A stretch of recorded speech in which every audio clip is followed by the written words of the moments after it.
Good afternoon. It's Friday the 10th of March 2023, just after 1 o'clock. Welcome to UK Column News. I'm your host, Mike Robinson. Joining me in the studio today, Patrick Henningsen. Great to be with you, Mike. Great to be with you. Okay, let's get straight on. Rishi Sunak has gone over to Paris. There he is. This is the image that they put out this morning. Apparently, we're not allowed to see Macron's face. Is that him and Macron? It is. Macron is only about 5'6". I'm just saying. Maybe it's just the disposition of where they're standing. Well, Patrick, you must be wrong because he's our great leader, and how can great leader be short of stature? This isn't possible. But anyway, he's over there. And what are they there to do? They're there to gather in Paris for a summit, and it's going to talk about fortifying the partnership to tackle shared challenges, including stopping small boats. So you need to have a summit to stop small boats. You can't just pick up the people that are on the boats using some kind of naval ship, because of course you have to have a navy in order to do that. But anyway, what's he planning to do? He's planning to, because he, as we'll see in a second, is admitting that we're spending £1 billion a year on hotels for migrants coming into this country. So he's planning to give the French £65 million a year in order to get the French to stop them getting into the boats in the first place. Do you think Macron will find that a good deal? Well, I don't know. The French just direct theirs into tents in Calais or Paris, so they've got a different system in France. They just say you go camp over there. But I don't know. It'll probably go a lot further, that money. Well, we'll come back to the migration issue in a second. The main point of this summit isn't really about migration or small boats. That's the headline. What's really going on is defence and more defence cooperation. Now, of course, what many people in the country don't know is that we entered into a 50-year defence pact with the French in 2010, following the Franco-British Council meetings, which many French and British military personnel attended. That resulted in a summit, and it resulted in a statement or an announcement by David Cameron and Nick Clegg as soon as they became Prime Minister and Deputy Prime Minister, that we were going into a 50-year defence pact with the French. That was followed up with the Franco-British Summit in Sandhurst in January 2018, as Theresa May and Macron did the same. Now, what's this actually about? Well, here is a quote from Jean-Claude Juncker, who was President of the European Commission at the time. This is from 2019, saying Europe needs to move from the current patchwork of bilateral and multilateral military cooperation to gradually increase defence integration. So he was urging European level defence union. This has not gone away. It's still happening. And I just want to give people the impression, or remind you all of the patchwork, as he calls it, of bilateral, multilateral military cooperation. So when we look at the types of countries that are involved, France and Germany have an agreement, the UK and Netherlands have an agreement, Germany and Finland have an agreement, and then we've got, what have we got there? Spain and Italy and Poland and Czech Republic, and the UK is the hub of all these bilateral and multilateral agreements. So the notion of Brexit taking us out of the EU and taking us out of this type of military cooperation, and we're not talking about just cooperation, we're talking about joint spending, joint operations, we're talking about integration in the sense that Juncker was talking about. That is very much part and parcel of this summit.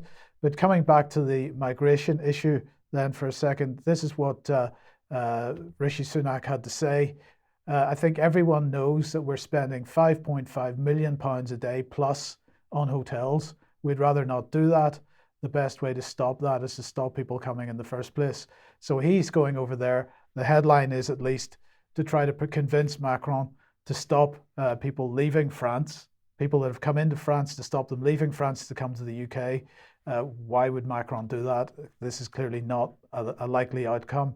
So this again is window dressing. And again, £5.5 million a day on hotels. We've been asking many times, Patrick, what is this about? Why are they bringing these people into the country, or allowing these people to come into the country in the way that they are, particularly because in many cases it's not families that are coming, but young fighting age men. We'll just make the point that there's lots of finance available for migrants coming in to get education, training. Where's this going? What is this about, in your opinion? Well, firstly, I'm going to say that this plan could temporarily work by giving France money. It's possible that this could help. I don't think it's enough money. It might not be enough money, but this could work because what France offers the people who are decamping there and what Britain offers are two very different things. France doesn't have such a high standard, 4-star hotels and things like that. So the money could go a lot further, but it might start more cooperation on this issue because you can't do this separately. You have to have some coordination on this. I think we can all agree that that's probably the way forward, isn't it? You can't do it without cooperating between Britain and France. You've certainly got to get agreement from the French to do it. And you got to be working really closely on this. Indeed. So let's hope that it works. But what is this really about? We'll put that back up on screen. Student finance for refugees, asylum seekers. So there's reports this week about asylum seekers being offered full ride tuition, free university in British universities. And there's some universities that are offering these types of financial aid packages. But those aren't on offer for British students. Right. So this is where the controversy begins.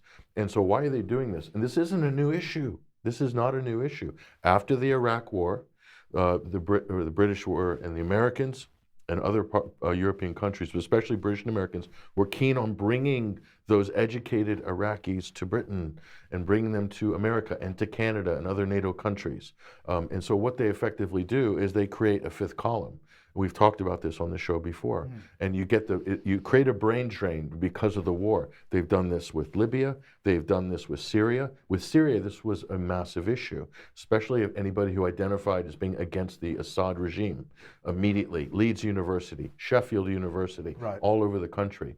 And so they're educating them, bring them through the British system. They'll be pro-British, pro-NATO, pro-American by the time they're inculcated through this system. Send them back. And when it comes time to reinvade Afghanistan, because it will happen again, the Americans and the British, if they have their way, they're going to have another crack at Afghanistan and another crack at Syria. And so the story goes. So you have the opposition, the future opposition in waiting, already ready, educated, in positions of government in some cases, in corporations, leaders, and then also financially successful because of all the support they've been given.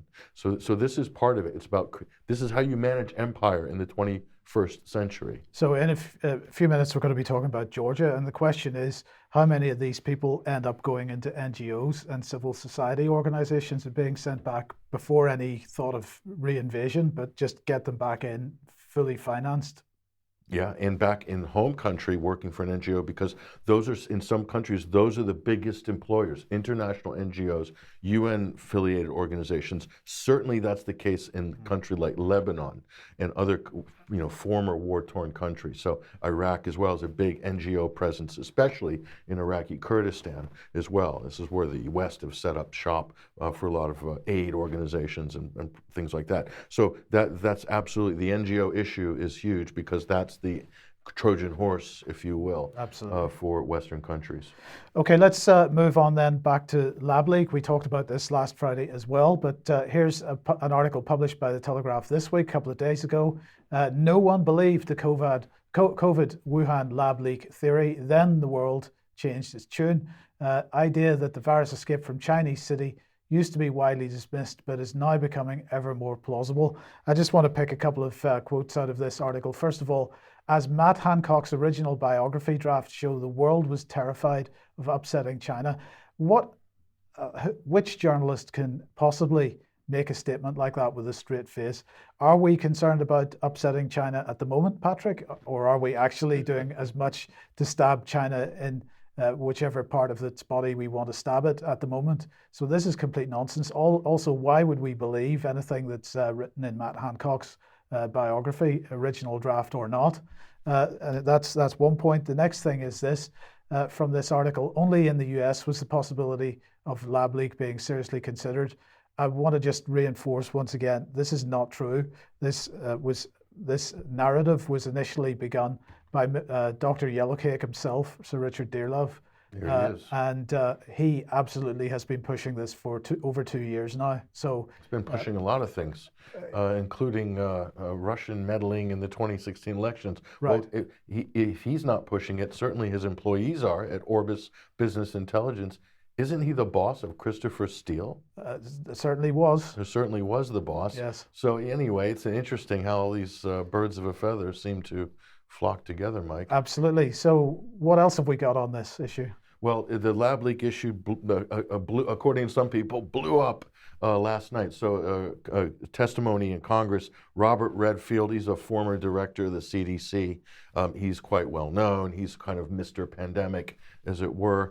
He was sort of riding the position early on, and then I think he was replaced or he left the organization. So he's affiliated with all things pandemic. So he was the precursor to Fauci for the sort of, the high priest of infectious diseases in America. So he's come out during this statement. So listen closely to what he's saying, and you will see how the narrative is now being constructed by the U.S. government. Okay, this is not for the Twittersphere anymore. This is the official U.S. government, officially sanctioned state conspiracy theory now going forward. Watch this exchange. Amazing.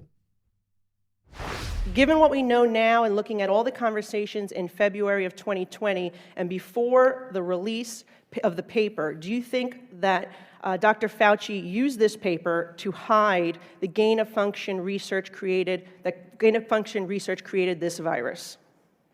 I can't talk about Fauci's motivation. Do you think that the paper does hide the truth? I think it's an inaccurate paper that basically was part of a narrative that they were creating. Remember, this pandemic did not start in January at the seafood market. We now know there was infections all the way back into September. This was a narrative that was decided that they were going to say this came from the wet market, and they were going to do everything they could to support it, to negate any discussion about the possibility that this came from a laboratory. I got 20 seconds left. Dr. Fauci was affirmatively told in an email that NIH had a monetary relationship with the Wuhan Institute through EcoHealth Alliance. He was told this in January 27th of 2020. Do you think that Dr. Fauci intentionally lied under oath to Senator Paul when he vehemently denied NIH's funding of gain-of-function research? I think there's no doubt that NIH was funding gain-of-function research. Is it likely that American tax dollars funded the gain-of-function research that created this virus? I think it did, not only from NIH, but from the State Department, USAID, and from DOD. I'm out of time. Thank you very much.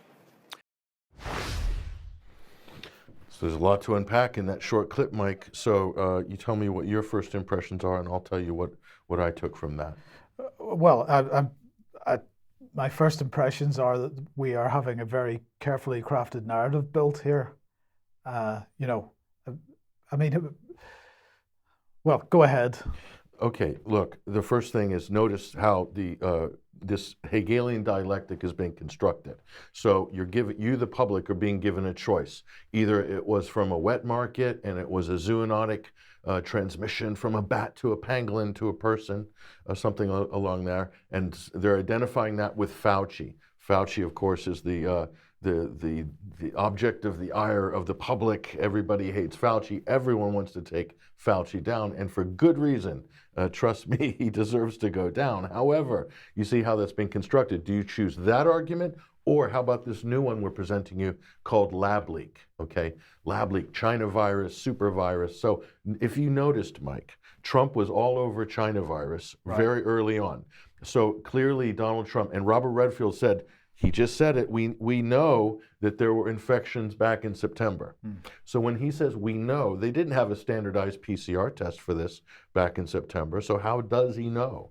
Do they have clinical diagnosis? Probably not. They suspect there might be. But that information would have filtered into the intelligence community, and that would have made it into a classified briefing from the DTRA or the DOD. He just said the DOD were funding this research in Wuhan. So the Department of Defense, the Pentagon, intimately involved, as we have exposed in previous programs. Yes. So Robert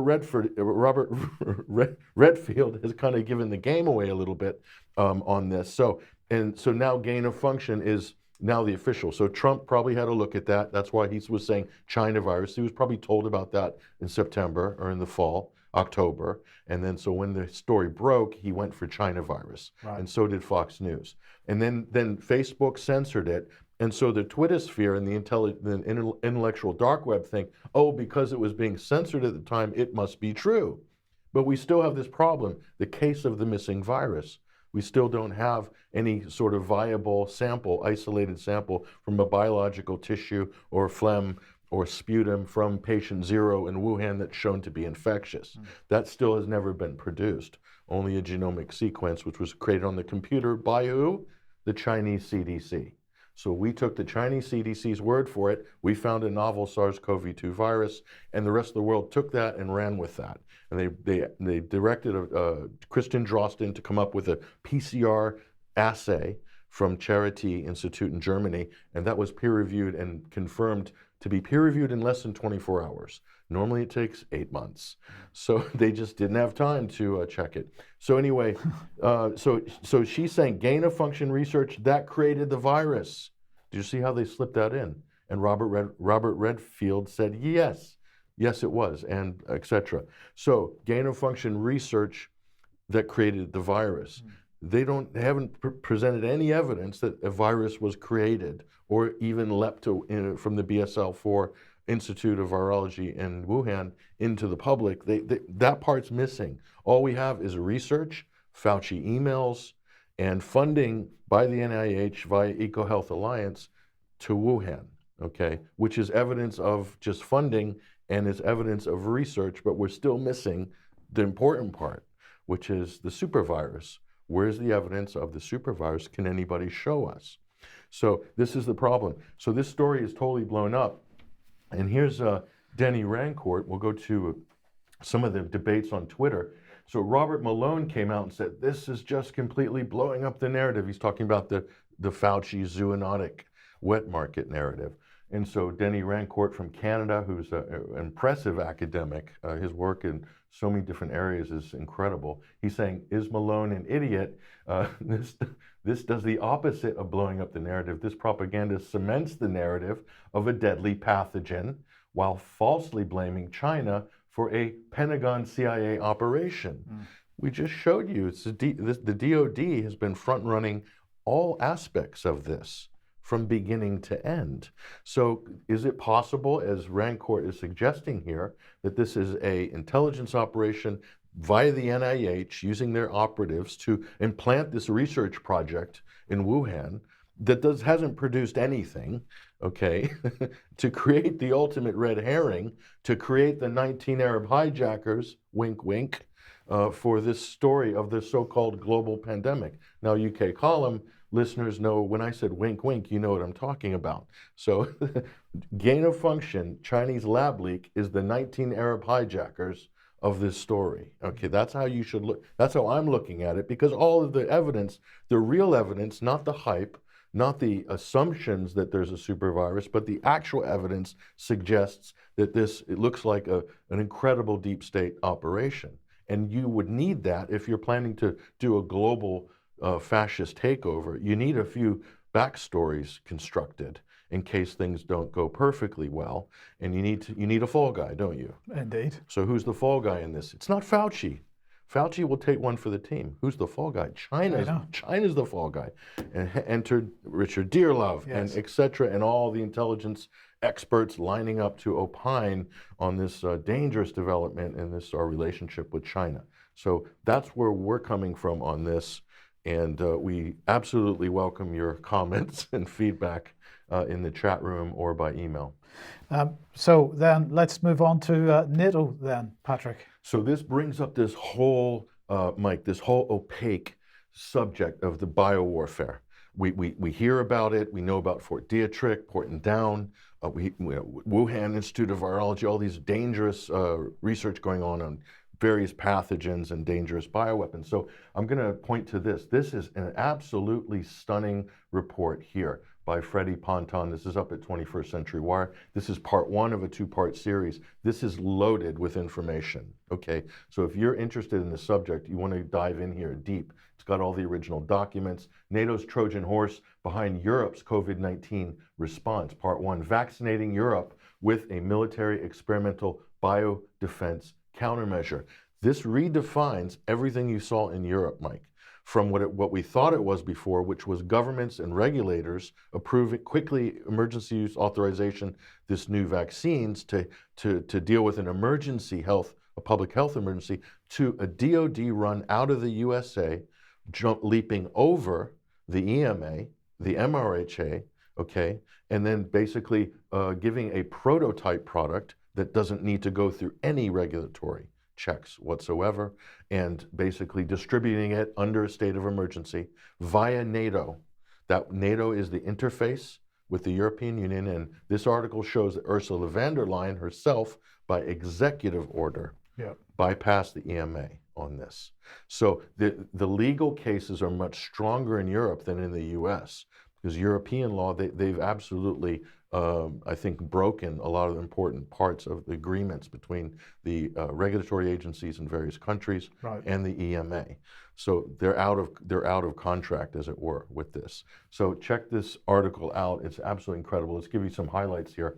So just to give you a background, in 1998, as a response to the perceived biothreat posed by the likes of Iraq, the DoD in the US embarked on a project to inoculate over 1 million US troops against anthrax. Many refused the vaccine and were sanctioned, while others suffered horrible side effects. So that was the Gulf War syndrome, okay? So the Gulf War syndrome is likely from the anthrax vaccine. That's where this story begins. The story of Operation Warp Speed begins with the anthrax vaccine. And that's what you have to understand. That came up as a bio countermeasure. The vaccine rollout for COVID was a military medical countermeasure. It comes under the same exact aegis. So it's a different way of looking at this. So they go on. Here's the key player here early on, Robert Kaldek, a U.S. Air Force physician who also served as Assistant Secretary of Health and Human Services, HSS, here, and he was one of the masterminds behind shaping the Pentagon's biodefense ambitions. Kaldek is part of a tight-knit group of bioterror alarmists and business-minded operatives embedded in government agencies and also the private biomilitary contractor sector. This is a multi-billion-dollar industry, and it's basically, you'll see, they're a law unto their own, and the budgets are often opaque, or the R&D is opaque. They don't necessarily have to produce results, but they just continue on with these projects. And now they've been activated. And he goes on. Under his aegis, the program became is much more than opaque department, largely accountable unto itself. Corruption tends to breed under such conditions. I agree. Kaldek was the mastermind behind the rise of the new biotech industrial complex that captured the attention of many top officials across the federal government, as well as federal agencies, including HSS, BARDA, and the Department of Agriculture. Agriculture is key there because we're talking about zoonosis and we're talking about pestilence and crops and things like that. So, and just to remind you here, when they say BARDA, we showed you this graph before, that is the DARPA of the HSS. So that's where the experimental development research and all the weaponized stuff, and also all the emergency use authorizations have come from BARDA, not HSS, okay? So just to remind people, and that's under the aegis of the Department of Defense, the Pentagon. That the COVID vaccine rollout was under the aegis of the Pentagon. So, and we go back here. So here is a key paper here. So if you want to learn about how this, in terms of NATO and biological warfare strategy, this is a great foundational paper by Dr. David Franz, I believe is doctor. It is doctor. And listen to this. Here's the key part. To produce a true mass casualty event attack, the terrorists will likely have to use agents from that threat list developed and tested for biological warfare application. However, because of a small non-lethal attack or even a biological hoax is adequate to cause panic and lead to the coveted national television coverage, the modern bioterrorist probably has a much wider spectrum of agents from which they can choose. However, the terrorist spectrum, while much broader, is not necessarily more lethal. He's got the same background as the head of Pfizer, Albert Bourla, veterinarian science. So you have all these people from veterinarian sciences, and that comes under the One Health agenda, which the WHO is now pushing. And zoonosis is the whole basis of One Health, combining food supplies, health, and climate change, because they're saying climate change will drive pandemics. You see how it all comes together.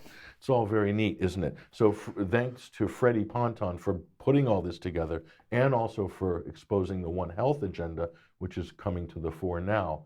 And we go here now to Europe, Mike. is up to the EMA and their Committee on Human Medicine to grant conditional marketing approval, camaraderie, the Pfizer vaccine, conditional market approval. So why was the CMA granted to the European Commission, Ursula von der Leyen, and not the EMA? There was by executive fiat. That's what happened. So why was it done by executive fiat? In order to bypass any potential oversight of the fast-tracked experimental product, the vaccine. There's a cover-up here, because Ursula von der Leyen deleted her text messages, didn't she, in that scandal? They can't find them. They lost them. And they were just about this exact subject here. And of course, this is part of the problem with them using text messages, WhatsApp messages, and so on. This stuff can be disappeared. There's no minutes taken. Yep, they can, unless you can sequester the metadata or something like this. So we have here an active cover-up, okay? And this is what Freddie is explaining in this article, one of many cover-ups, actually. So big problem here. And this might be the basis for the legal challenge, what we're seeing here. Likely it will, if there is going to be one. So these injections were developed and deployed by manufacturers, vaccine manufacturers, under the leadership of the United States Department of Defense, with regulators like the FDA and the EMA very much aware that efficacy could not be established since no immunization studies were ever conducted. And the answer to that is yes. No, they didn't do any of that. Especially look at the Pfizer studies, they didn't do any immunization studies along with what they called clinical studies. It was a joke. So, but it doesn't matter because it was all legal under Operation Warp Speed, a military operation which totally makes sense for a high-level EU, NATO military operation to have served as an interface between the DoD and all EU member states. What we know so far is that the US DoD wanted to secure and guarantee safe delivery of their experimental products while hiding their true nature before they could arrive at their final destination in European citizens' arms. It can't get any more clear than this. And you remember the soldiers going to the schools in the UK? Do you remember that? And all this calls like, we need to get the military to help. You remember all that? That's what this was about. All of that fell under this aegis, okay? And we'll give you really specific details next week on NATO, NATO's role in the vaccine rollout. That comes next week. And so here, if you want any more information on bioweapons in general and a lot of the boondoggle projects and the fact that a lot of this is vaporware, this is a great video here, The History of Bioweapons by Dr. Sam Bailey. You just go to her website, Bioweapons BS. You'll find that video on Odyssey, but also on Rumble and some of the other more freer video platforms. And so that brings us to, just back to the lab leak. This is, look, this article is by Michael Bryant. This is an audit of everything that happened in Italy during the beginning of the so-called pandemic. So this is excellent journalism. He's basically given a full timeline of events, and he's basically broken it down to explain all of the so-called deaths and all of the so-called cases, besides even the fraud of PCR, and breaking down how the healthcare system was stripped down in the years previous to the so-called pandemic in 2020. He's also talking about all the different respiratory outbreaks in that exact region in the years running up to, and the numbers in the previous years were comparable to the COVID outbreak.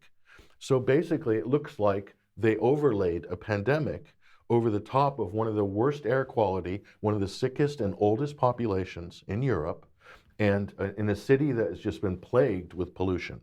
Okay, and he breaks it down, and also a shortage of hospital beds as well, ridiculously short. Under austerity measures, they completely stripped the Italian healthcare system going forward. So, and they got a bailout as a result of the pandemic outbreak. They got the bailout that Mario Draghi was lobbying for before this thing happened. They ended up getting it. So this is all broken down in here. This is a great article, and if you want to see the full analysis by the author, this is Michael Bryant, and we've got his interview up at 21st Century Wire where he explains all of the study that he did on this. It's an exhaustive study, and it absolutely proves the case. There was no pandemic in northern Italy, no COVID-19 pandemic. There were other epidemics going on, but not a super virus. And also, this is interesting, do you remember the talking point about Chinese migrant workers in northern Italy? Yes. Well, it turns out that the per capita of Chinese migrant workers in northern Italy is much less than in Tuscany. And in Tuscany, they hardly had any problem down there. And in southern Italy, even less. So it's the same people, same population, but you put in the various factors, environmental and also age and just existing illnesses of a population living in the most polluted city in Europe. You're going to get different results in terms of people dying in ICU. Add the ventilators. The midazolam is also noted in here. Italy was bringing in midazolam. Okay, so it's all in this article. Right. So this is the type of study that demolishes the COVID-19 global pandemic narrative. And it's not over. The next one's going to be about New York.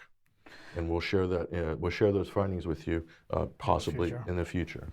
Okay, let's come back to the UK then. And well, visitors to the UK will need an electronic travel authorization in the future. Now, of course, in the United States, you already have this. In Canada, already has this. But what's fascinating about this is going to apply to people from coming to the UK from the United States, from Canada, from Japan, from Australia, from New Zealand, from the EU. If you want to come from the EU, you're going to have to apply for this.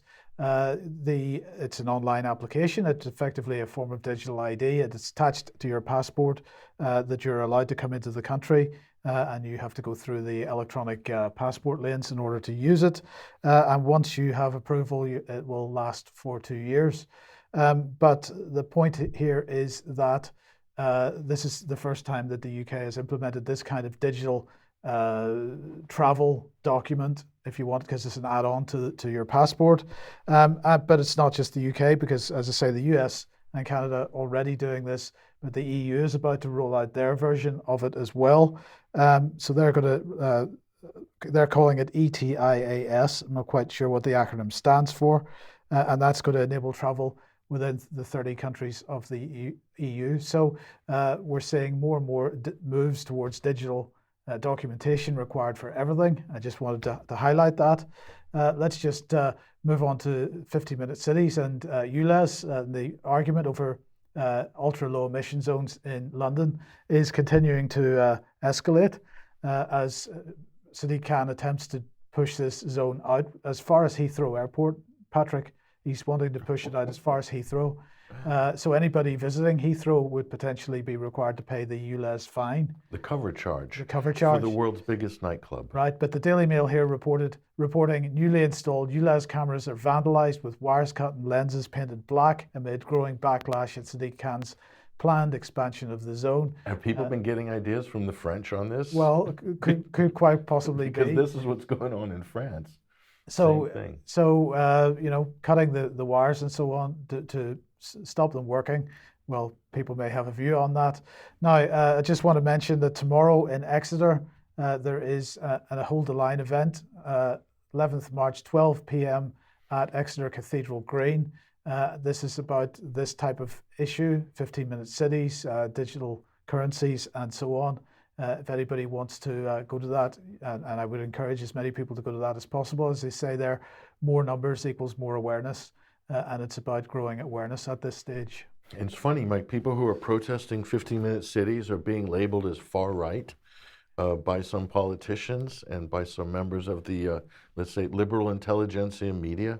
I mean, how does that work? Is everything far right now? Yeah, everything is far right now, yes. Everything. Yes. This has been building for a number of years, this narrative that anybody that is, in any way dissenting against government policy is a far right extremist. So anything that's left of full-blown technocratic, leftist, progressive collectivism, that's far right. Absolutely. Okay, I understand. I got to update my lexicon, yeah. Yeah, the Nolan chart. It's called the Nolan chart. Yeah. My Nolan chart. I got to update it. Yeah. Okay. If you like what the UK Column does, you would like to support us, please head over to community.ukcolumn.org. Your support very much needed and appreciated. Or you can pick something up at the UK Column shop. But please do share any material you find on the various platforms. Now, as I said a few minutes ago, we're going to talk about Georgia. So let's just bring Georgia on screen here, Patrick. And well, the headline here, thousands of protesters come out for a second day of protests. A foreign agents law that the the Georgian government is attempting to bring in. Now, we've seen Russia do that, but it's not just Russia that's been pushing this kind of legislation. No, well, the U.S. has had this for a very long time. You have to register as a foreign agent under various guises, but the FARA Act in the U.S. So, but you can see this has been raging for what, a couple of days now. It's received a lot of international attention. But what's really going on behind the scenes on this? Let's dig a little deeper. Is this just really protesting against this legislation, or are there other actors involved? Well, there just might be. Let's take a look at the story itself. This is The Guardian. So we chose The Guardian because that'll give you a standard globalist view of how Washington and the globalists and the intelligence services are wanting to frame this. So Georgia drops bill on foreign agents after 2 nights of violent protests. So this morning, they've dropped the bill. So it's now being walked back, and they're going to have to rethink the situation. After criticism, the law was similar to Russian legislation, so they're framing it as a Russian thing. So they're calling it, the crowds were chanting, repeal the Russian law. Basically, my translation's rough, but repeal the Russian law. So they're calling it a Russian law. As you rightly pointed out, other countries have the same. So where did this come from? So the ruling party says it will withdraw this bill. But that's not the end of the story. Let's take a look at this. Georgia Dream Party, this is the current party in power, said that in a statement Thursday that they unconditionally withdraw the bill. We support it without any reservations. It cited the need to reduce confrontation in society. So they've capitulated to the mob on this, but who's backing the mob? See, that's the interesting part.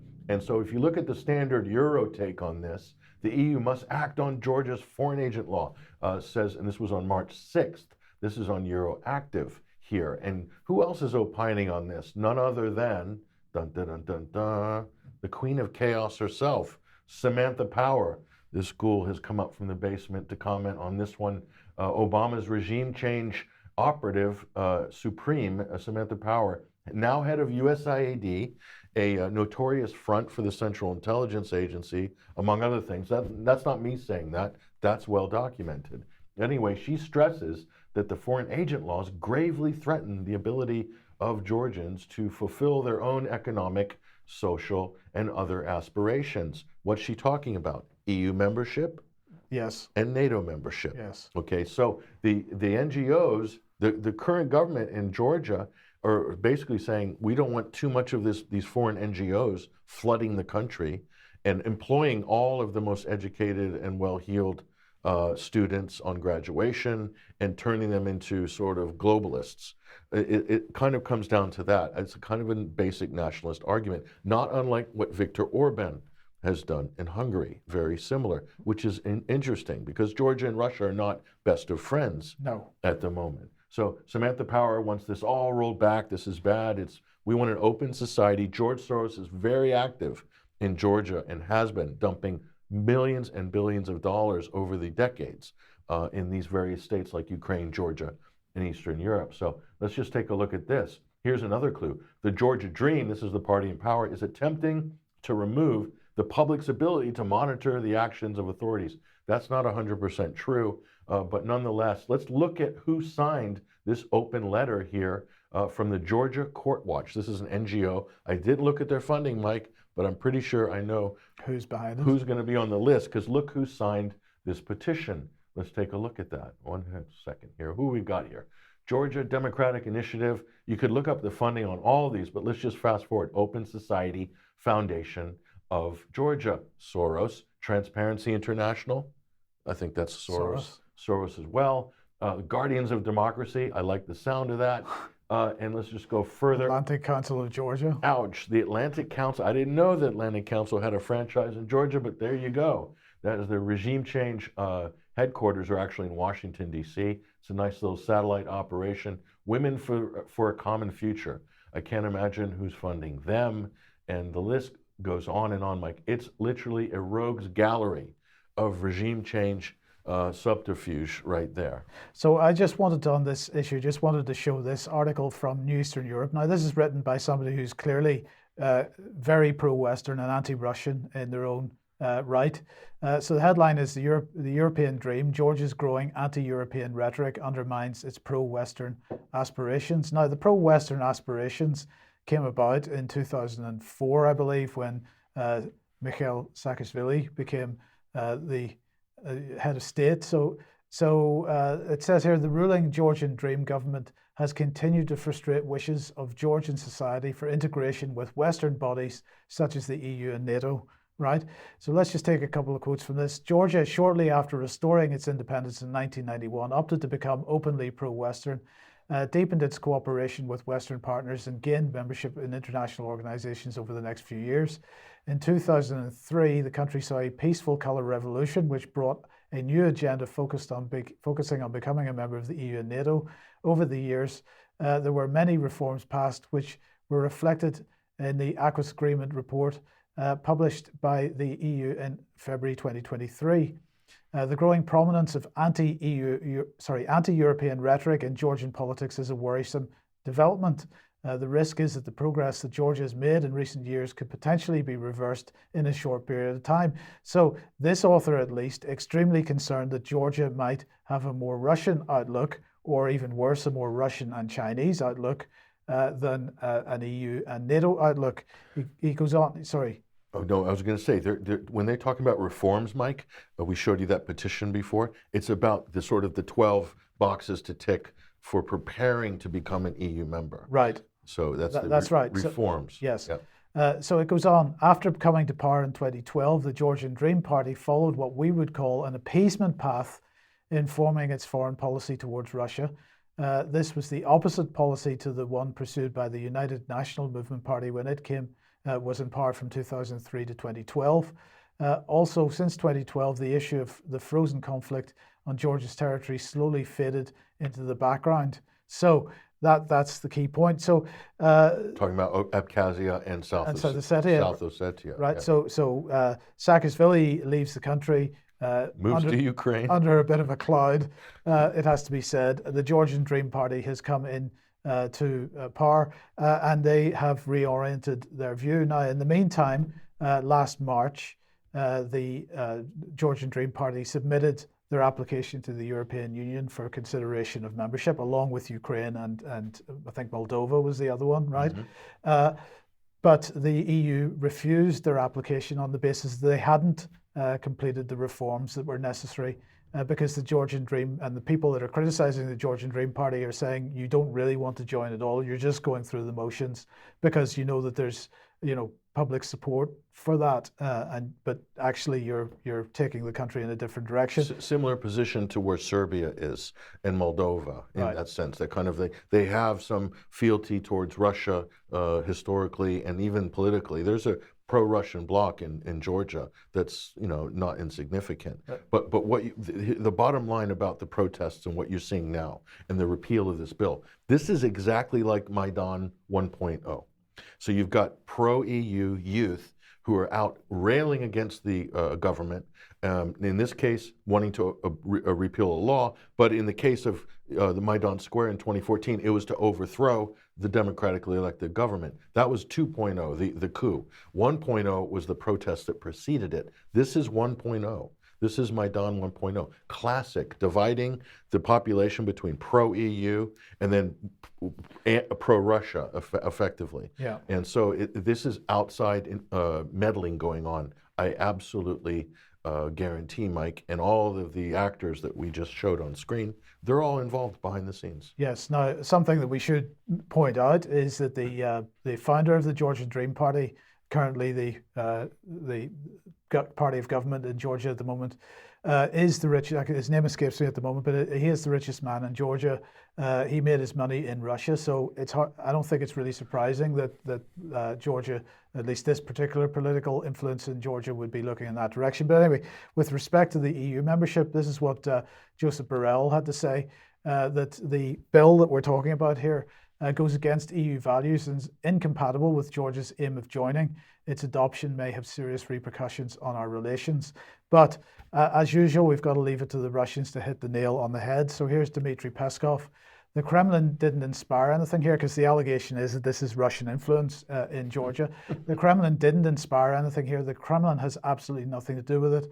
If I understand it correctly, this bill is very similar to the equivalent law in the United States. Yeah, so Russia's got one, USA has one, Georgia has one. So and the UK is very keen to have one. Yeah, so if you look at the broader issue here, Mike, it's disturbing that we're getting more closed societies. Okay, there's people are battening down the hatches, basically. And why are they doing that? Why are they doing that? Because of all of the outside interference. So Yeah. problem, reaction, solution. Yeah. And the problem has come from the United States and Western NGOs that are trying to colonize and do networks of subterfuge across the world. The reaction is visceral. And the reaction is a nationalist impulse, and then the solution will be, well, the Western, overthrow the government, or we need to sort of threaten them militarily, which is exactly what's happening. So it's a very disturbing trend, unfortunately, but that's what it is. Okay, now, in the meantime, let's move on to Syria for a second. Now, in the US, there's been a vote taking place in Congress over the issue of US involvement in Syria and the fact that there are US boots on the ground in Syria. So this is antiwar.com, and the headline here is Congressional Progressive Caucus urges yes vote to Syria War Powers Resolution. So this was an effort by, what's his first name, Mr. Gates? Matt Gaetz. Matt Gaetz, to get withdrawal of US troops from Syria. So what this is saying is that the Congressional Progressive Council is urging all of its members in the House of Representatives to vote yes on the Syria War Powers Resolution introduced by Matt Gaetz, which was scheduled for a vote on Wednesday. Then let's have a look at this one. This is from the Intercept. The headline is House Hawks Bill Bipartisan Effort to End War in Syria. Kill bipartisan effort to end war in Syria. So the vote was lost, but we'll explain more about that in a second. And this article saying that that the CPC this is a Congressional Progressive Caucus, had urged 100 House members to support the vote. The vote was scheduled for Wednesday evening US time, but unfortunately, as I say, it was lost. So here's Defense News. House votes down Gates' bill to withdraw troops from Syria. So it was 103 in favour, 321 against. What's interesting about this, Patrick, is that 56 Democrats and 47 Republicans, so even more Democrats voting than Republicans voting in favour of this. Well, I don't know what your thoughts are on that, but maybe 100 votes is progress at least. And it certainly brings the issue right to the forefront of the news agenda. That's the main thing, Mike, because a lot of Americans didn't even know the U.S. have troops and they're illegally occupying Syria and violating the territorial sovereignty of the Syrian Republic. I tend to hear that argument being made about Ukraine, right? Right. Isn't that the beef that the Americans have against Russia? They violated the sanctity of the UN Charter and the territorial integrity of Ukraine. Well, that seems to be okay in Syria for the United States because most Americans don't even know it's happening because they're totally aloof to this. So yeah, that's probably the most valuable thing about this vote. I am so impressed, I have to say, with the legislative efforts of Matt Gaetz. And a lot of us were not sure what sort of conservative he was a few years ago.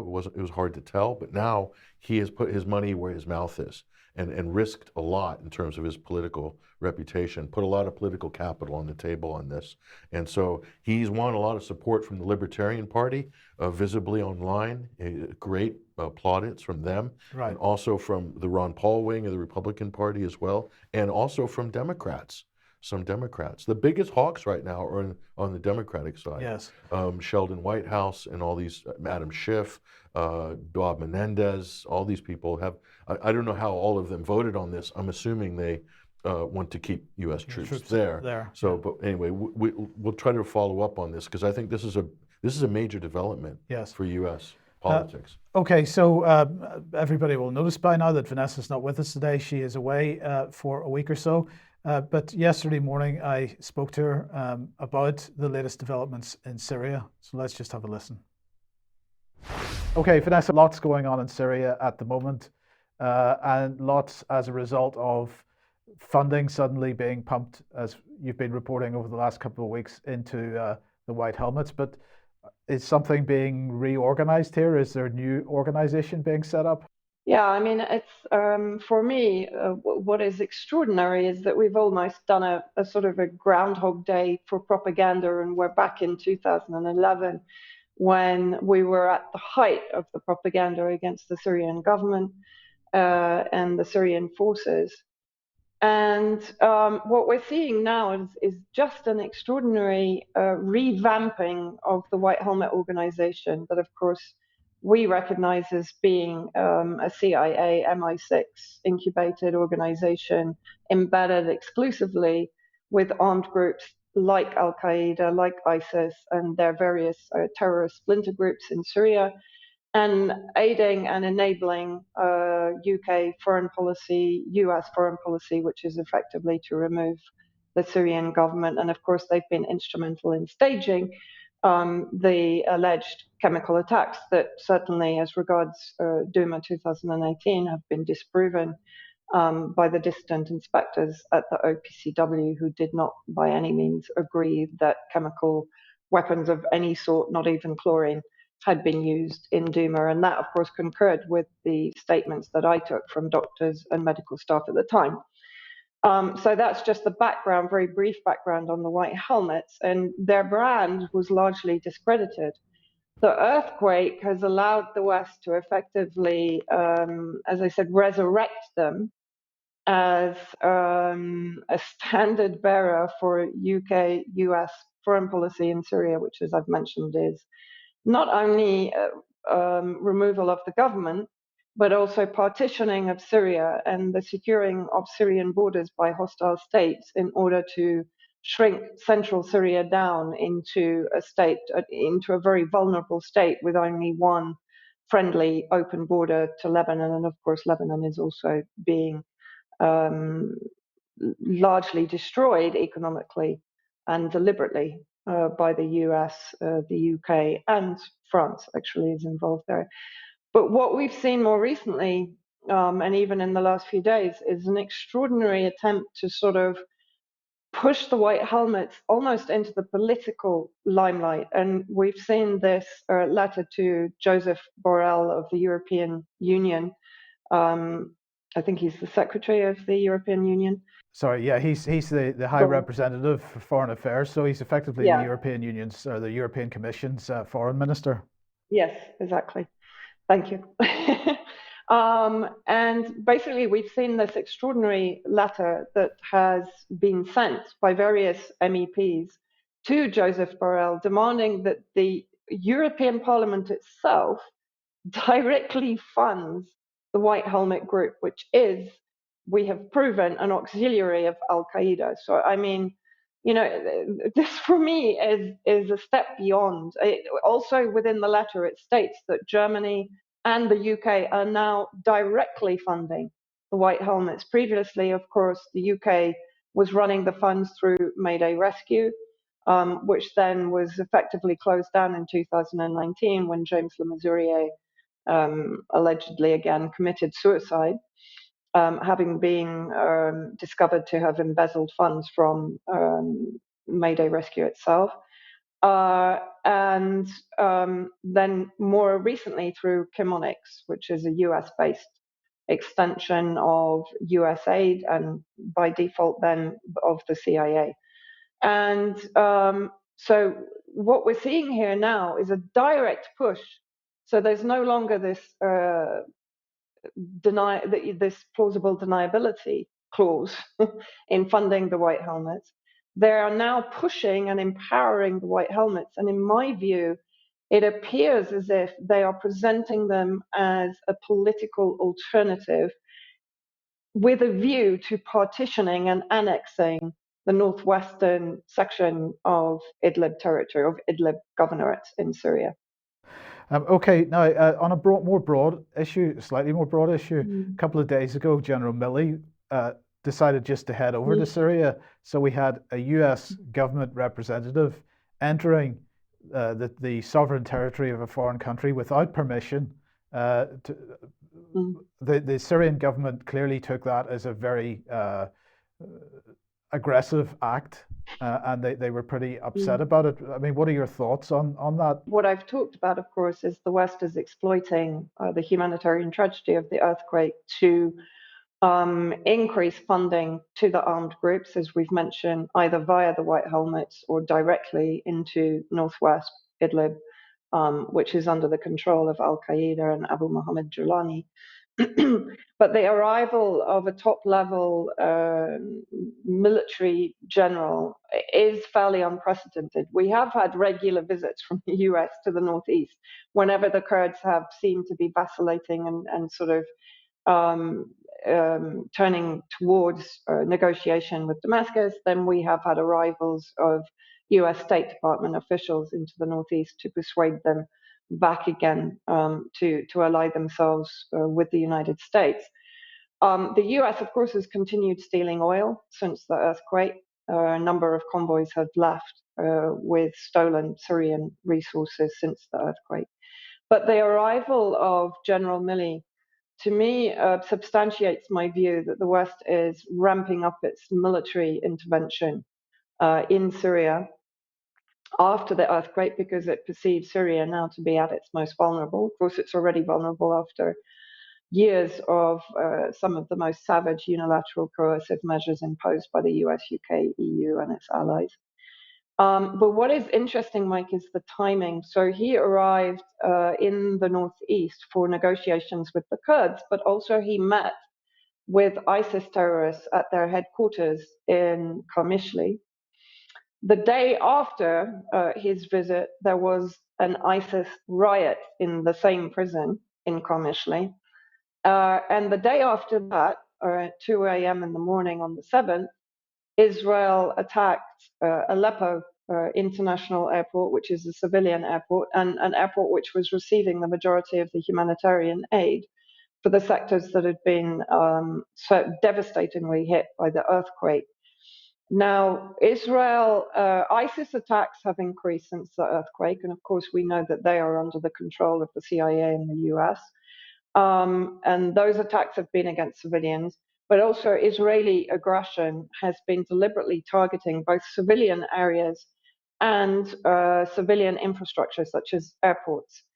Now, the military here, the contacts that I have told me that they believe if the West is indeed ramping up the military war, and they do believe that that is what is happening, then they believe Israel will be tasked with destroying Syrian infrastructure.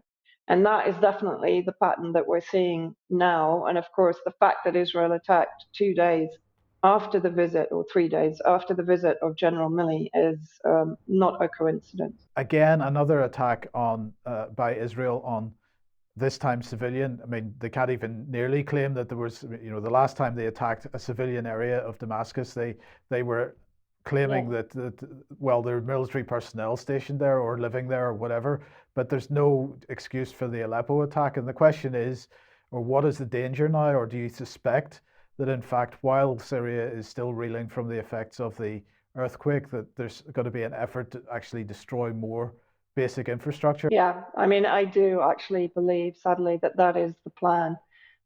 We've seen it put in place already. I mentioned the 3 ISIS attacks against civilians, not against military targets, east of Homs, while they were collecting truffles, which is the kind of speciality of the season here.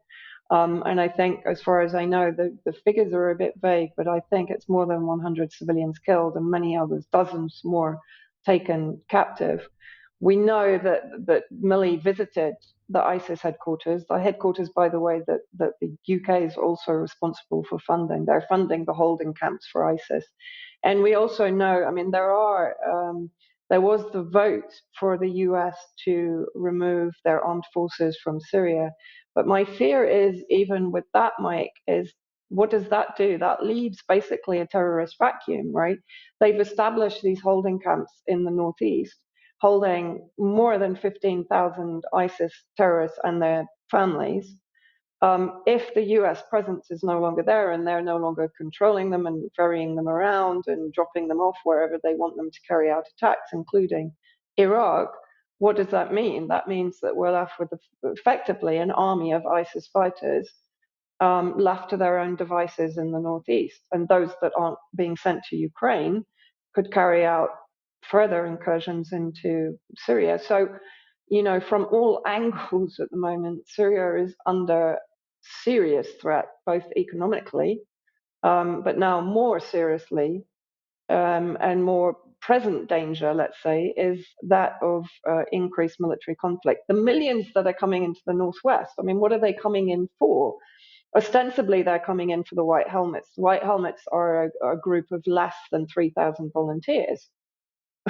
So, what are they going to use 300 million plus? What are they going to use that for? And if there's suddenly going to be direct funding from the EU Parliament, we know how much they've sent to Ukraine. So we know how much they're capable of sending. Where are the weapons going that are being sent into Ukraine? We know some of them are going into Africa. How many are coming into Idlib via the humanitarian corridors that now the West wants to increase? So they want to open the corridors that were formerly closed down by Syria and Russia because they knew that they were being used for gun running and for bringing militants into the Northwest. So we're in a very precarious situation for Syria right now. Vanessa, thank you very much. We'll leave it there for now. That is fantastic. You obviously suffering at the moment from another electricity failure. So Yeah. 15 hours already. Have they said whether or when it's coming back, or what are your expectations? It's in the hands of I don't know who, but yeah, it's been the longest ever for me. It's now about 16 hours with no light. So I don't have anything. I don't have hot water. I don't have the inverter. I don't have my laptop. So thank you for doing this while my phone still has some juice left in it. Yeah. Okay. Well, thank you for doing this, and we'll see you next week, no doubt. Yeah. Okay, so thanks to Vanessa. Of course, the lack of electricity stole all the color from that. But anyway, some important points there. And I mean, while that was on, Patrick, we were talking about why it is important for the border, the eastern border, the border with Iraq, to be controlled, and why the U.S. is there in the first place. Yeah, they're there to make sure that it's not an open border so that Iraq and Syria can't cooperate. And of course, Iraq and Iran have an open border. So if you have an open border between Syria and Iraq, you have trade, you have cooperation from Iran all the way to Lebanon. Mm-hmm. And we can't have that. Certainly Israel can't have that. And so this is why ISIS and all these terrorist groups are allowed to infest these areas, and then the U.S. is there to fight terrorism, supposedly.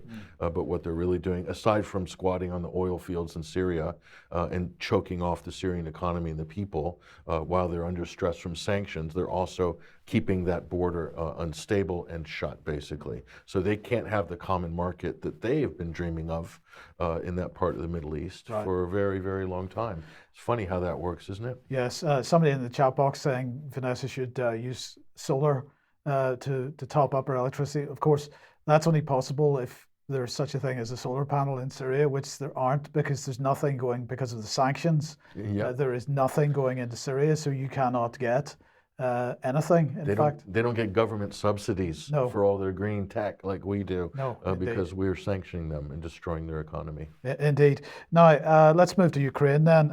And yesterday, lots going on with more bombardments from Russia. Not just any, Mike. This was the largest missile strike since the beginning, since the opening days of this conflict 12 months ago, including hypersonic missiles. So the most severe, as you say, for a very long time from the beginning, perhaps. It cut power to the Zaporizhia nuclear power plant, so it was kept operational through diesel generators. The power was eventually restored again. So what's quite incredible here is that although the Ukrainians claiming that they were able to deal with some of the attack, for example, some of the unmanned drones from the Iranian unmanned drones, was very keen to tell us they were Iranian unmanned drones. They weren't able to deal with the hypersonic missiles, or in fact some of the older weapons, such as Kh-22 anti-ship missiles and S-300 anti-aircraft missiles. So that was all happening yesterday. A missile also hit an energy facility in Odessa, and that caused more power cuts there as well. So there we go. We had an interesting, I was on a group panel discussion with some people who are in Russia, some who've left the Ukraine, and also some journalists from Europe on Twitter Spaces. Someone made a really interesting comment. They said, according to their sources, that Russia has been watching arms shipments patiently and making diligent notes about what's stored where the arsenals are, where the Western weapons are going, and they have a good on-the-ground intelligence network in Ukraine. Obviously they would for years. And so they're waiting, and then when they have the opportunity to do a major strike, and they'll hit multiple facilities at once. So hold that thought for a second, because I just want to put the Defense Intelligence update on screen, and we can talk about this more in a second. It says on the 9th of March 2023, Russia conducted a wave of at least 80 long-range strikes against Ukrainian critical infrastructure. They deployed cruise missiles, air defense missiles in a surface-to-surface role, Iranian one-way attack uncrewed aerial vehicles, and an unusually large number of hypersonic air-launched ballistic missiles during the attack. This was the first major wave of long-range strikes since 16th of February and likely to be one of the largest since December 2022. Ukrainian officials reported at least 11 civilians killed. The interval between waves of strikes is probably growing because Russia now needs to stockpile a critical mass of newly produced missiles directly from industry before it can resource a big strike. That, of course, is completely counter to what you've just said, and what you've just said seems to be much more rational. That actually Russia is being very strategic about how it deploys these weapons, but the Ministry of Defense, the best excuse they can come up with is because Russia needs to stockpile more weapons, and so they actually don't have enough weapons to attack more often, which is complete nonsense, of course. This is total gaslighting Yes. by British intelligence. So what they're saying is that Russia wants to prosecute a scorched earth campaign, merciless, and pound civilians. And the reason they can't do that is because they're out of ammo, not because they're not making civilian targets in their sights, and they're clearly not. And Russia's slow progress, according to the American punditry in the Beltway, is because they've met with fierce Ukrainian resistance. But really, they've been meticulously avoiding civilian casualties. And why is that? That's because they're planning to, in some cases, govern over some of these areas. And you can't do what the United States do when they do bombing runs, like in Raqqa, where they can kill 20,000 people over lunch and never have to pay a penny for it, politically or otherwise, and they just walk away from the disaster that is Mosul, that is Raqqa, and the list goes on, and Fallujah, and the list goes on and on. Right. So Russia doesn't prosecute its military operations the same way America does, but Americans and Westerners project on Russia the things that they themselves do, and that forms their narratives. And this is why foreign policy thinking, Mike, is very dangerous right now in Ukraine, because everybody has using completely ridiculous metaphors from the history to explain why Putin's doing this or they're doing this. And so we have very uneducated people with very little historical knowledge and appreciation for international relations. And this is one of the reasons why we're in the situation we're in right now. Right. In the meantime, is it true that more Ukrainians are very keen for peace talks, or at least negotiations? Yeah, this is a great story here. So Kiev's security chief, I think this was on a program called Greater Lviv on TV. So he's saying there's a dangerous tendency developing among Ukrainians. Mike, what could that be?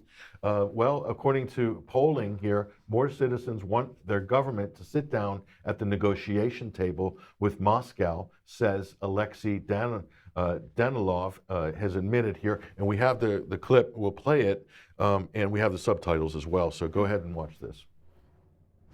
Те, що вони зробили у цей масований обстріл, це один із елементів посіяння певних процесів на території нашої країни. Це якраз і веде схиляння до перемовин.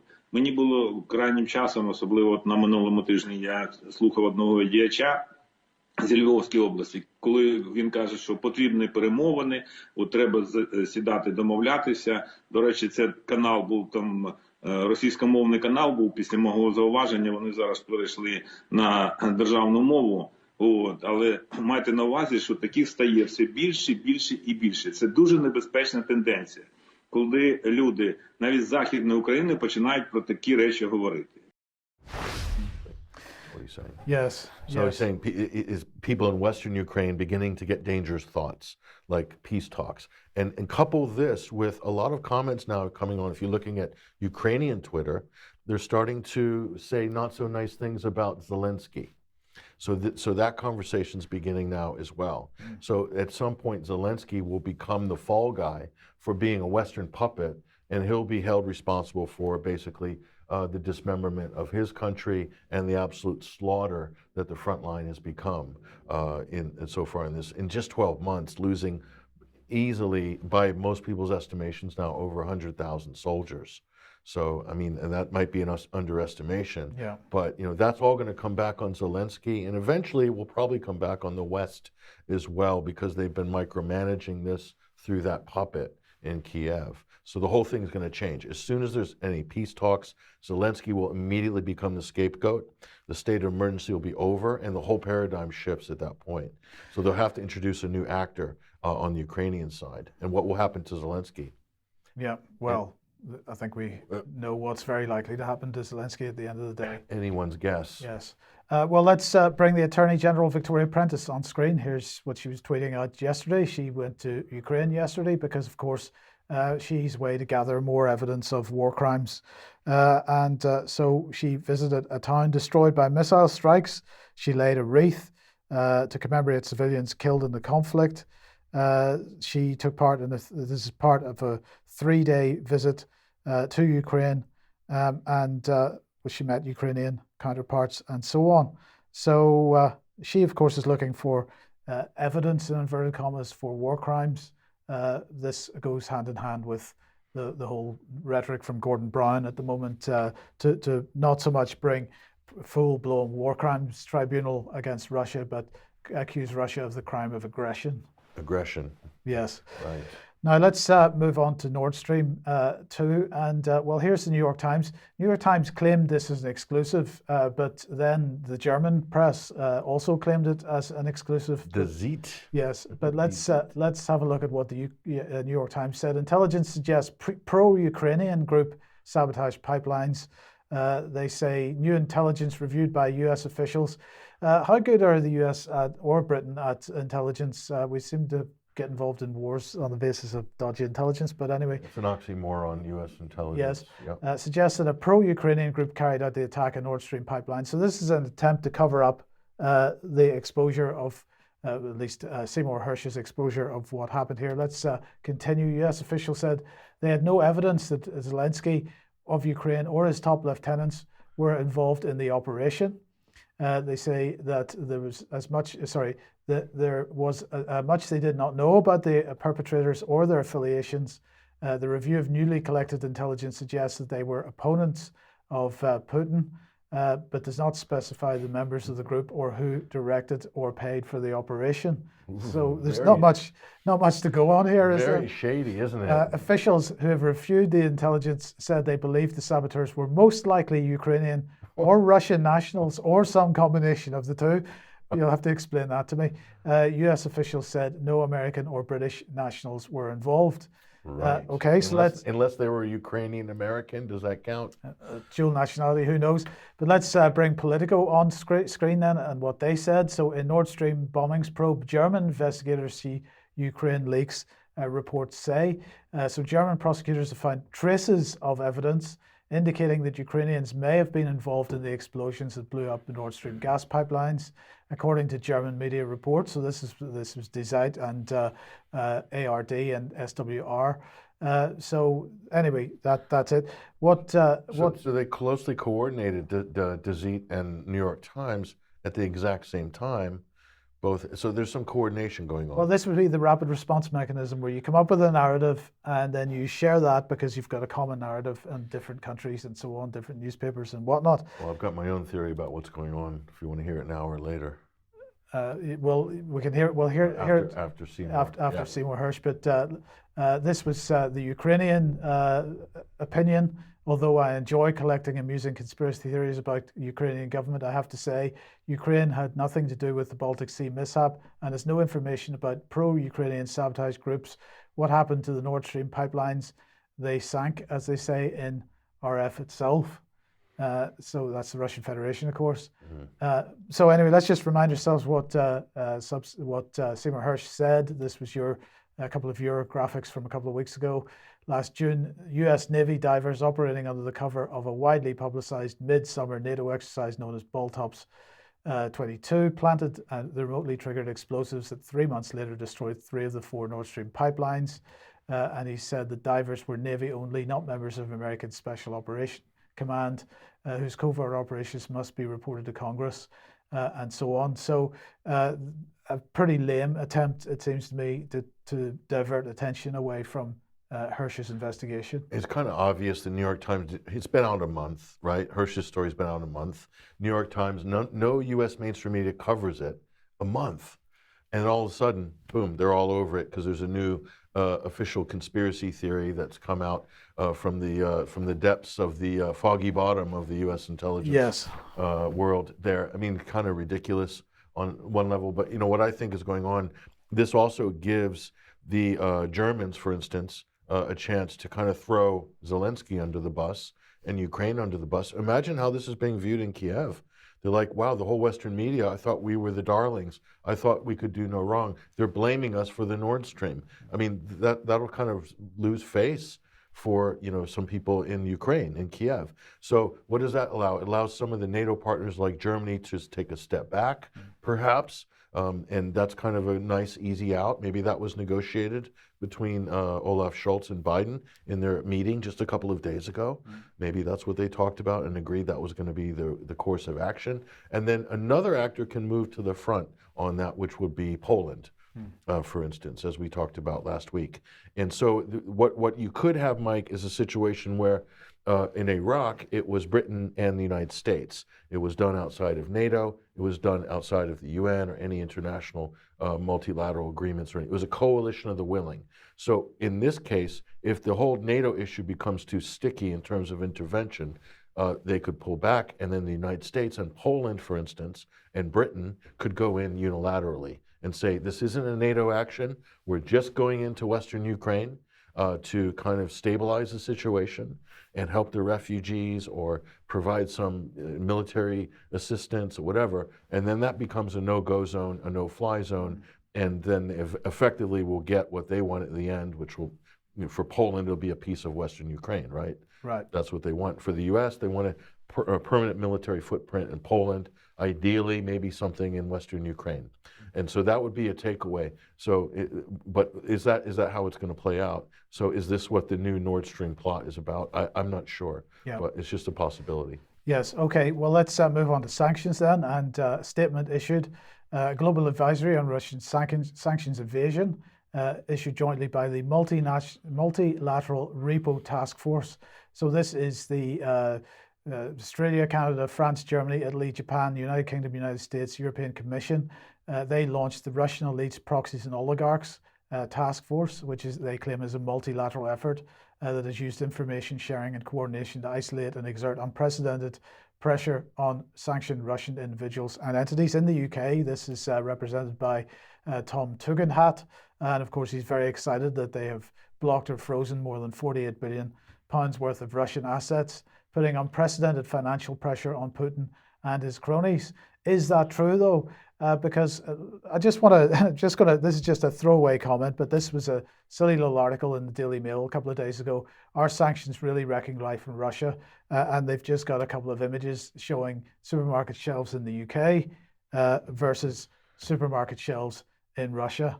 We're seeing the same reports, Mike. Yes. This is what's so happening. again, we've got to ask the question, what are Western governments doing other than killing their own populations? I think we can make the argument that the Western embargo against Russia has hurt the Western economy more than the Russian economy. Yes. I think we can make that argument. Yeah. So then what's the point Yeah. at that point? Yes. Why do it? Indeed. Okay, just 2 minutes left, Patrick. So let's talk about green energy, first of all. Well, we've talked about this whole thing about, you know, is the whole changeover to EVs in the UK, is it viable? And what is the state of UK power distribution right now? Where are we getting our energy? And I want to point people to this excellent study here by Christian James. He runs the numbers on this, Mike, and even going so far as looking at some scenarios here on the national grid and looking at the power pole on, let's say, electric cars, even in a neighborhood level to a substation level, huge problems. Some substations can go down if there's too many people charging their cars overnight. And this is just with a small fraction of EVs in the UK. And he goes and runs the numbers as well, as we've talked about before, about there's not enough available mineable cobalt on the planet to change over the UK fleet. All of those details are covered in this article, so it's a great study. Not only the UK, I mean, forget about the rest of the world. You know, if the Just UK the was UK. just the UK would exhaust cobalt supplies. So that's just the beginning of the story. The other part, Mike, is that we do not have the power generation to power the EV car fleet to charge all those batteries. 100%. So there's going to be rolling blackouts. And then the government's going to lose their biggest source of revenue, Mike, which is fuel tax. Yes. So where are they going to recoup that from? Onto charging cars. Yes. And so there will be a scenario, and this is the great part about this article, it said there will be a time when the cost of charging the car might be more than what it used to be to fill your diesel tank. It's already getting to that point. So at that point, where is the advantage for EVs? I don't see any. There isn't any. At all. But if your intention is that people don't drive, then this works. That's right. And that's what it's probably about. That's the long range agenda. So let's end then on air quality. Well, we'd like to get our readers and viewers' thoughts on this one from the LA Times. And this was going viral just yesterday here.